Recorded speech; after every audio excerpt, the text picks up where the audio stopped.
2 October એટલે ગાંધી જયંતિ.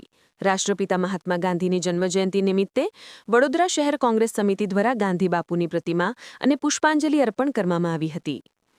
દર વર્ષે 2 ઓક્ટોબરે ગાંધી જયંતિ ઉજવવામાં આવે છે. આ રાષ્ટ્રપતિ ગાંધીજીની યાદમાં મનાવવામાં આવે છે. દેશની આઝાદીમાં મહત્વપૂર્ણ ભૂમિકા ભજવનાર અને લોકોને અહિંસા પરમો ધર્મનો પાઠ ભણાવનાર મોહનદાસ કરમચંદ ગાંધીનો જન્મ 2 ઓક્ટોબર 1969ના રોજ ગુજરાતના પોરબંદરમાં થયો હતો. આ વર્ષે મહાત્મા ગાંધીની 156મી જન્મજયંતિ છે. મહાત્મા ગાંધીને રાષ્ટ્રપિતા અને બાપુ તરીકે પણ સંબોધવામાં આવે છે. ગાંધીજીએ ભારતની આઝાદી માટે અંગ્રેજો સામે જીવનભર સંઘર્ષ કર્યો હતો. ગાંધીજી માનતા હતા કે અહિંસા એક દર્શન છે, એક સિદ્ધાંત છે, એક અનુભવ છે, જેના આધારે સારા સમાજનું નિર્માણ શક્ય છે. ગાંધીજી શાંતિપ્રિય વ્યક્તિ હતા અને તેમણે હંમેશા અહિંસાને પ્રથમ ધર્મ ગણાવ્યો હતો. ગાંધીજીએ અંગ્રેજો વિરુદ્ધ અહિંસક ચળવળનું સફળતાપૂર્વક નેતૃત્વ કર્યું હતું. ગાંધીજીના સિદ્ધાંતોને સમગ્ર વિશ્વએ અપનાવ્યા હતા. તેમનું જીવન જનજન માટે કોઈ પ્રેરણાથી ઓછું નથી. ગાંધી જયંતિના દિવસે પ્રાર્થના સભાઓ અને સાંસ્કૃતિક કાર્યક્રમોનું આયોજન કરવામાં આવે છે. દેશના નેતાઓ મહાત્મા ગાંધીને તેમના સ્મારક રાજઘાટ પર શ્રદ્ધાંજલિ અર્પણ કરે છે. મહાત્મા ગાંધીની જન્મજયંતિ માત્ર ભારતમાં જ નહીં, પરંતુ દુનિયાના અનેક દેશોમાં ધામધૂમથી ઉજવવામાં આવે ત્યારે વડોદરા શહેર કોંગ્રેસ સમિતિ દ્વારા ગાંધીનગર ગૃહ ખાતે આવેલ ગાંધી બાપુની પ્રતિમાને પુષ્પાંજલિ અર્પણ કરવામાં આવી હતી. આ કાર્યક્રમમાં કોંગ્રેસના પ્રમુખ, વિપક્ષના નેતા સાથે કોંગ્રેસના કાર્યકર્તાઓ અને નગરસેવકો ઉપસ્થિત રહ્યા હતા અને ગાંધી બાપુને પુષ્પાંજલિ અર્પણ કરીને તેઓને કરેલા કાર્યોને યાદ કરવામાં આવ્યા હતા. મહાત્મા ગાંધી આપણા રાષ્ટ્રપિતા, આજે એમની જન્મતિથિ, એમને સતત નમન કરીએ છીએ, એમને યાદ કરીએ છીએ. વડોદરા શહેર કોંગ્રેસ પરિવાર અહીંયા મહાત્મા ગાંધીનગર ગૃહ ખાતે પુષ્પાંજલિ કરવા આવ્યું છે. આજે ગાંધી બાપુને માત્ર વડોદરા શહેર કે ગુજરાત આજે કે ભારત દેશમાં નહીં, પરંતુ વિશ્વના અલગ અલગ દેશોમાં આજે પણ ગાંધી બાપુને લોકો યાદ રાખે છે. એટલું જ નહીં, મહાત્મા ગાંધીની પ્રતિમા આ વિશ્વની અંદર 150 કરતાં પણ વધારે દેશોમાં મહાત્મા ગાંધીની પ્રતિમા છે.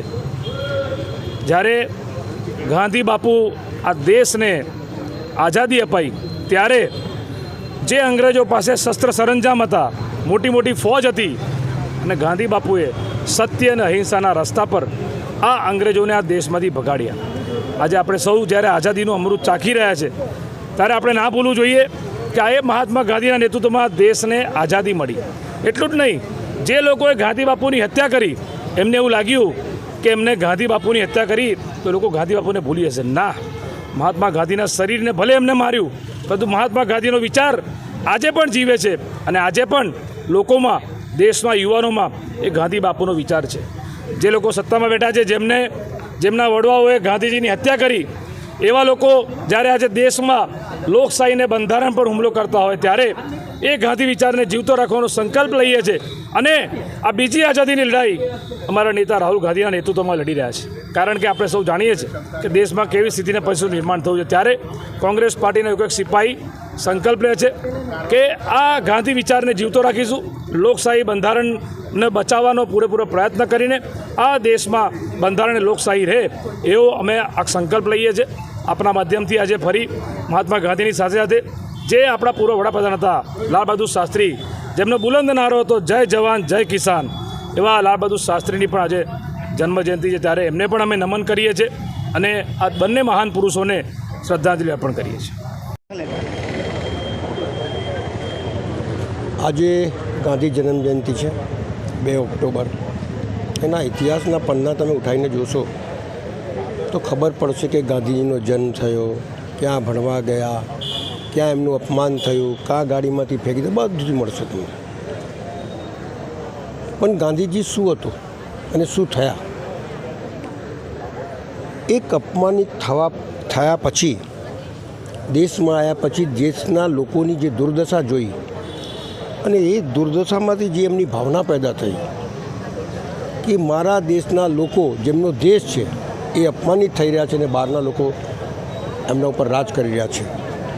એ જોઈ એક વિચારધારા ઉત્પન્ન થઈ, એવી સત્ય અને અહિંસાની, કે છે એક બૈરી વગર કપડે નાતી હતી, એ જોઈને આખા જીવન એમને કપડાનો ત્યાગ કર્યો, એક લંગોટી લઈને ફરતા રહ્યા. સવાલ એ છે કે સત્ય અને અહિંસા શું છે?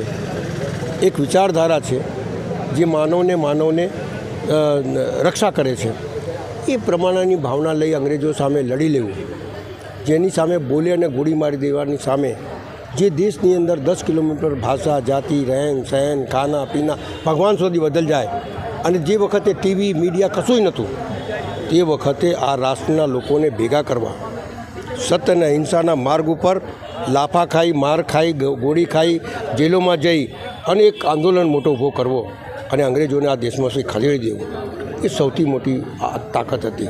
સત્ય અને અહિંસા પર ચલના યાनी मौत को गले लगाने के बराबर है।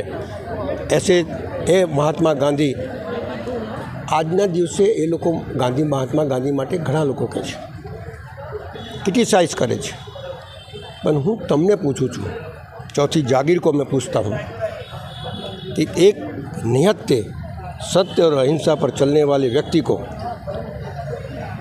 कोई व्यक्ति गोली मारी दे तो इन्हें बहादुर कहवाए?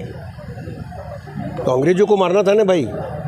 जब लड़ाई चल रही थी, जब भगत सिंह, सुखदेव, राजगुरु जैसे लोग, चंद्रशेखर जैसे लोग हिंसक बनीने अंग्रेजों ने खदेड़वा माटे જે લડાઈ લડી હતા એમાં કેમ સામેલ નહીં થયા?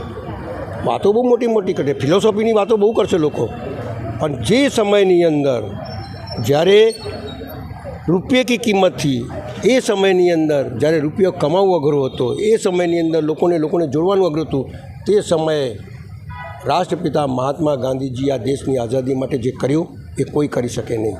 અને આ વિચારધારા ગમે તેટલી તાકાત આવે, આ વિચારધારા ખતમ થવાની નથી, કારણ કે આ જ વિચારધારાથી લોકો પાસે આવે છે, નજદીક આવે છે, એકબીજાને જોડે છે, અને આજે પણ સમજોતો જ્યારે થાય છે તો સત્ય અને અહિંસાના માર્ગ પર થાય છે। એ જ સમજવા જેવું છે।